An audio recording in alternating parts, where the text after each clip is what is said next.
朋友们，大家好，我是武世江。又到了周末我们见面的时间。今天我们一起讨论两个问题。第一个问题就是如何保养我们的眼镜。第二个问题就是说，我们戴口罩的时候眼镜片经常起雾，如何避免眼镜片起雾？好，我们先开始讨论第一个问题。通常做的事情呢，就是说，我们不定时的用这个洗涤眼镜镜片的这个喷雾呢，经常在这个表面。就像这样喷一下，然后用这个专用的擦洗这个镜片的这个纤维布呢，这样擦擦就可以了，对吧？这样就显得非常干净了。通常还有一个用处，就是说可以拿来喷这个我们的智能手机的这个表面，这样喷一下以后呢，照样可以用这个东西擦呢，可以擦得非常干净。所以呢，像我自己的话，可以在这个喷雾剂，在这个自己的家里、汽车里或者办公室里面就分别的这个备用一瓶，这样在哪里用呢都非常方便。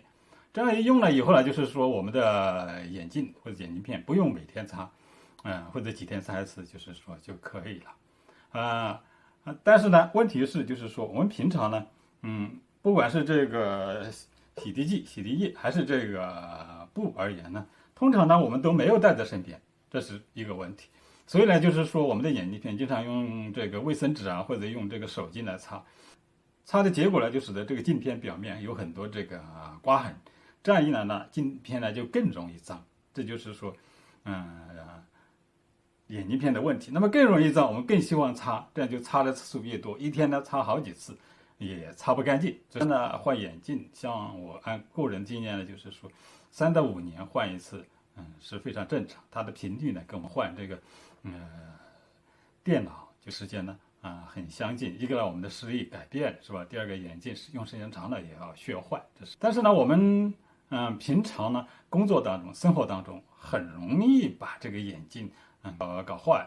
比如说我们在生活工作当中，上面有液体涂到我们镜片上去，使得擦不干净的，这是一个。第二个就是说，我们这个眼镜的这个底座或者支架上呢，很容易坏或者松。这个时候我们要修复，要有一个配件呢，是很难找着的。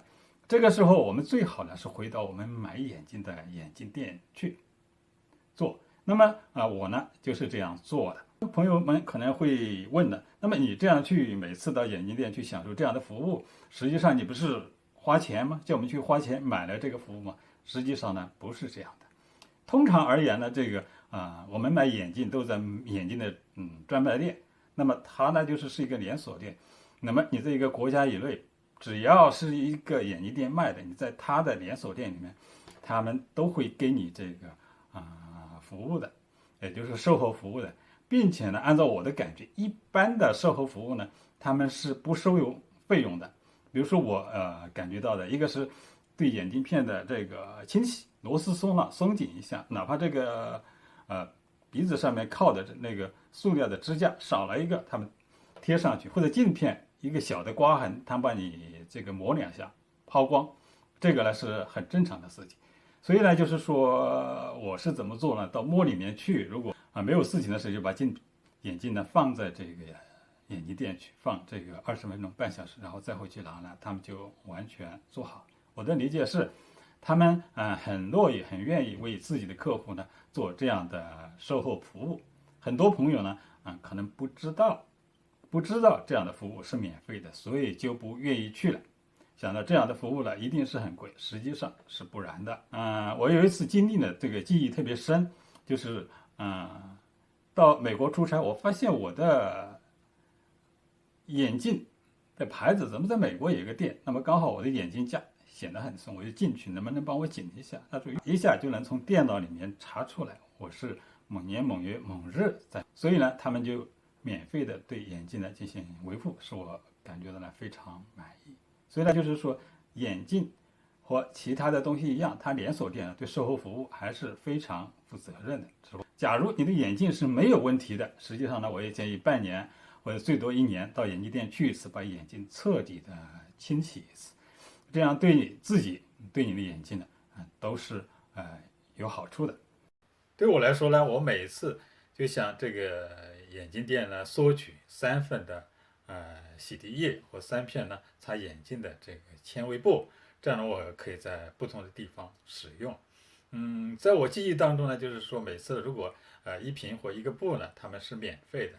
像我3瓶的话，我具体的价格记不清楚，大概总的钱呢不会超过这个$20的，所以呢费用是非常低的。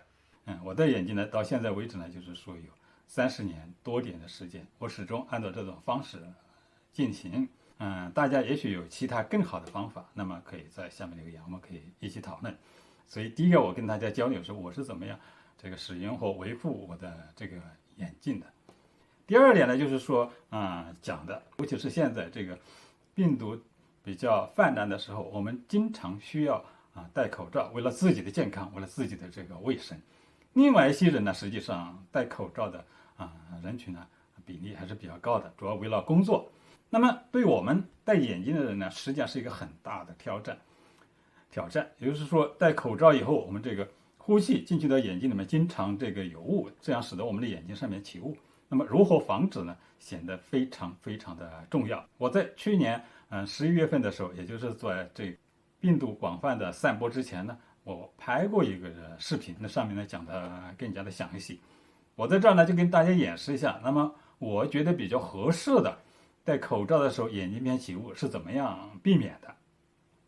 我这个结果呢，就是既要满足生活的需要，第二个也要满足工作的需要，满足一般的 office 工作，而且要满足这个普通的这个 hands on 的，也就是说有一定动手能力的工作的需要，比如说建筑业这个电工、水工的需要。那么工作的时间呢，至少这个需要坚持4小时。我在这儿大家推荐的是采用这个医疗的胶带，就这个办法。好，我现在跟大家演示一下。那么首先呢，我戴上口罩。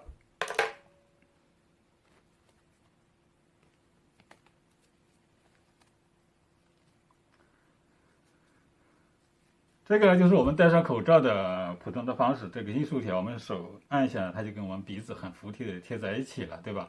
如果你戴的是工业口罩，那形状可能不一样，但是方式不一样。首先呢，一样的要戴在脸上，要保证它使我们的脸部贴的比较服帖，刚好贴的比较好，使你感觉比较舒服。松紧带要调紧，这样能够满足你生活和工作的需要。这是第一个。第二个，我们就要使用这个粘胶带。粘胶带我们撕一张这个粘胶带下来，撕下来以后，然后边上呢遮上这个45度的这样一个角。这个角呢主要是为了这个撕上撕下比较方便，对吧？那么这个我们要贴上去，一半呢贴在这个口罩上面，另外一边呢实际上是贴在我们的鼻梁或脸的上面的。那么我们贴多少呢？人家一般在口罩上贴这个胶带的宽度的2/3，在我们的鼻梁和脸上贴1/3，这样呢就是说贴得比较稳，舒适感比较强。这是我们试过以后总结下来推荐的这个方式。好，现在我就这样贴上去。我们先贴这个鼻子，也就是中间的部位，对吧？好，我们先贴在口罩上面。好，口罩上就能贴好了，然后贴在鼻梁上面，然后这样把两边撸平，贴到我们的皮肤上面。大家可以看出来，这个是医用的胶带，它跟我们的皮肤呢是有非常好的这个粘合性。大家可以看出来，如果我不管怎么样使劲的呼和吸，我们呼出来的气体它不会随着鼻梁旁边呢跑到这个镜片旁边去，这样呢我们镜片里面呢不会有我们呼出来的热气，那么我们镜片呢不会因为我们呼气呢就是有雾，这样就是不会影响我们的视力，就是我们呼气呢对我们的镜片呢是没有影响。大家已经注意到了，对吧？我这样戴上口罩，上面贴一个胶带的时候，如果仔细看呢，对方走过来一个人呢，这样仔细看是能看出来的，上面贴了一个胶带，这样显得比较滑稽，很不美观。很多人，年轻人，尤其是女士呢，可能尤其顾及这方面的问题，对吧？实际上，这个胶带呢是不透明的。如果你需要的话，可以去选择或者买一个透明的医用胶带，它的价格呢比这个不透明的稍微贵那么一点点。就可以了。好，我们现在把这个胶带拿下来，这个胶带拿下来的时候，就是说刚才这个45度这个角，这样旁边这样一撕，很快就下来了。一般人是怎么做呢？通常的说法，在眼镜片上涂上这个洗涤剂，或者涂上这个肥皂，还有的人呢涂上这个 baby oil， 这样涂上去以后，那么就可以使得眼镜就不用起雾了。那么这样就满足普通的，比如说你在室外跑步，你走路，短时间是可以的。如果是时间稍微比较长一些，或者是比较黏酷一点的工作环境，比如说温度比较高，或者是说比较干燥的环境，那么是坚持1个小时，实际上是很困难的。这个呢，我以前和我的这个同事和朋友们呢做过相关的实验。好，这就是我们今天视频的主要内容。如果你对我有什么建议或意见，请在下方留言。谢谢你的观看，我们下次见。